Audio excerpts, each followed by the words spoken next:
В Центре тувинской культуры открылся кружок по гончарному ремеслу для детей. Творческую мастерскую у Рантой открыл керамист Аратол Бекзи. У работы с глиной очень много положительных сторон. И для детей, и для взрослых.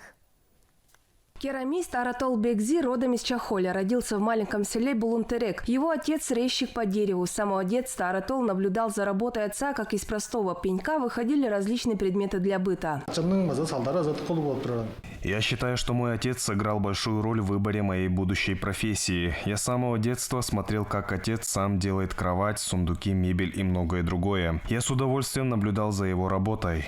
После школы Аратол поступил в Кызылский колледж искусств, позже окончил Красноярский художественный институт по специальности художник-керамист. Сегодня он проводит мастер-классы для детей. Открыть кружок удалось благодаря различным грантам, в том числе президентского. На полученные средства он купил необходимое оборудование, печи, станки.